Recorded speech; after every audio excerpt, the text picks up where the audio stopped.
Hey, this is Paul, and today I'm going to talk about succulents damaged from hail. As you can see here, this beautiful Aeonium sunburst was damaged from a hailstorm about 5 days ago. And succulents and plants generally with large, plump, and or tender leaves like this, they're going to be most susceptible to damage from hail. And that can eventually affect the health of the plant, not only the beauty of the plant. So in this case, I'm monitoring it for any signs of infection or fungus or rot, and I don't see any, which is a great sign. So it's healing up nicely. Luckily we haven't had any more rain to follow up that hail, so this is a good sign. It's healing up nicely.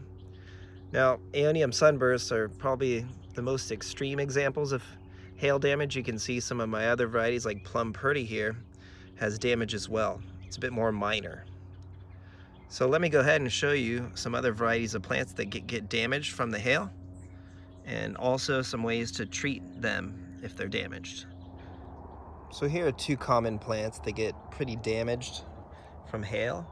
On my left here, various agaves with those wide leaves. They're gonna get damaged on the outer edge here. Now this is a blue glow agave, a hybrid, but most of the agaves I grow, this is a very common damage that you're gonna see, and it's nothing to worry about. It should heal up, but you're gonna monitor for rot, and that's gonna stay on the plant until the leaves dry up, so it's gonna remain for a while. Now aloes as well, they have a really wide leaf here, as you can see on this variety, and they'll get these pock marks. I don't know if you can see that, see them? And that's all caused from the hail just 5 days ago. And that's gonna be permanent damage as well until the new leaves come out and it grows out basically. So it looks like inside here, luckily there's a protea above it, so the damage isn't too severe inside. So I would say that this is minimal damage on this variety of aloe. All right, let's go see what else we could find.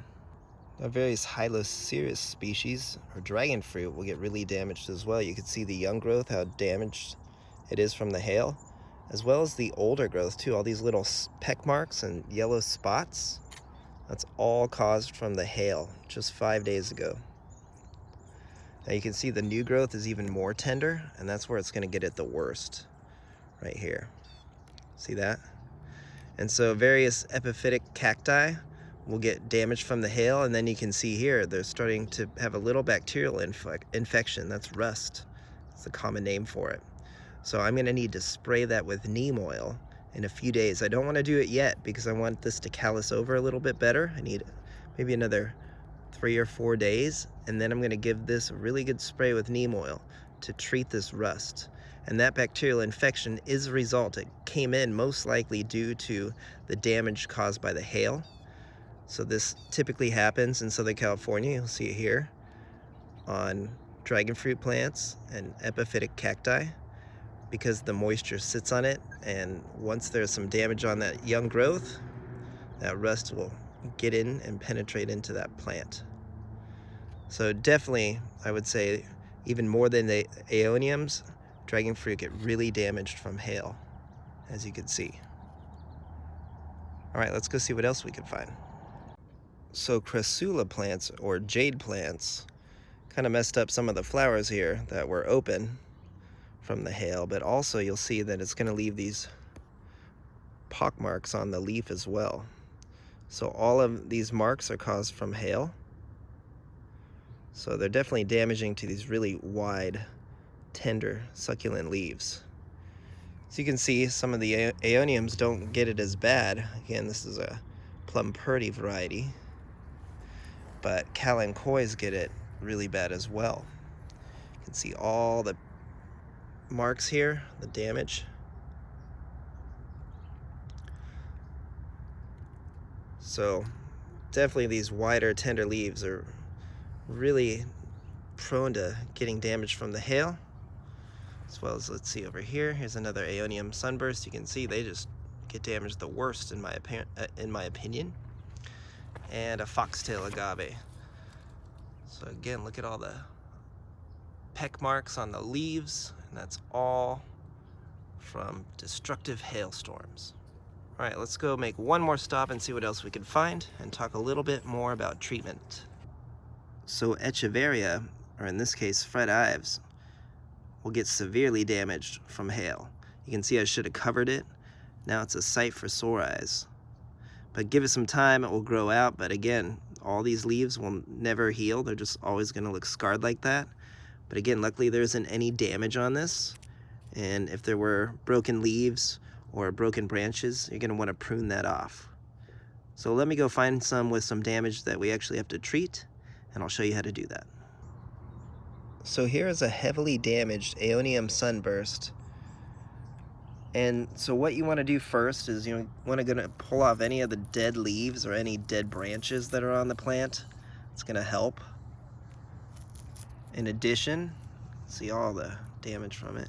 In addition, look for any broken off branches. Now this probably isn't from the storm. You can see it's probably been a few weeks. We did have a lot of wind in the past few weeks in Southern California. So maybe that's what broke, caused these to break, most likely. Or it could have been the hail. But either way, I can propagate these cuttings. And so after you clear off any broken branches, the next thing you're gonna want to do is water the soil if it's dry. In this case, we had plenty of rain, so I'm not gonna water it. Just don't water the plant because you don't want to get any water into the damage caused by the hail. So monitor it for a few days for rot, maybe 72 hours. And then if you don't see any rot, well, if you do, spray it with neem oil or copper fungicide. That's what I'd recommend. I prefer neem oil. And then what you're going to want to do is fertilize it. Now, I like to use Vermistera earthworm castings once per season. So I apply it in the fall or right about now, still fine when they're growing, or right before they start to get active, especially Aeoniums. And that's going to really help them recover. So if you have a different fertilizer that you prefer, that will work as well, because any fertilizer should help with the healing and repair. Now for preventative maintenance, next time I'm going to need to cover these with a sheet or an old towel, or even some people will put chairs over them or umbrellas. So anything to just stop that hail from pelting these poor plants, because you can see they're just going to get really, really damaged. So there you go. I hope that helps a little bit. Give us a like and a subscribe. Thanks for your time. Thanks for watching. And be careful of those hailstorms. All right, take care.